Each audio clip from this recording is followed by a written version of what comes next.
Hey guys, কিবোর্ডের আরেকটি tricks নিয়ে চলে আসলাম। সেটা হচ্ছে এই কপিরাইট এই সিম্বলটা।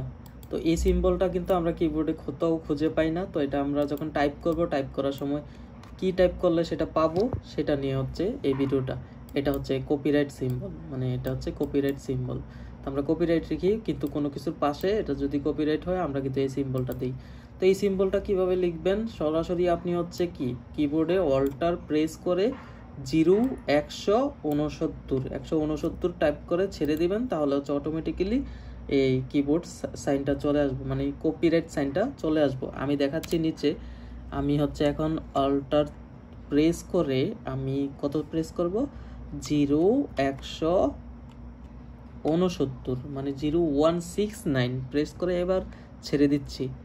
এবার আমি অল্টার প্রেস করে যেটা ধরে রাখছিলাম এটা ছেড়ে দিব। দেখেন এই যে অটোমেটিক্যালি চলে আসলো কপিরাইট সাইন।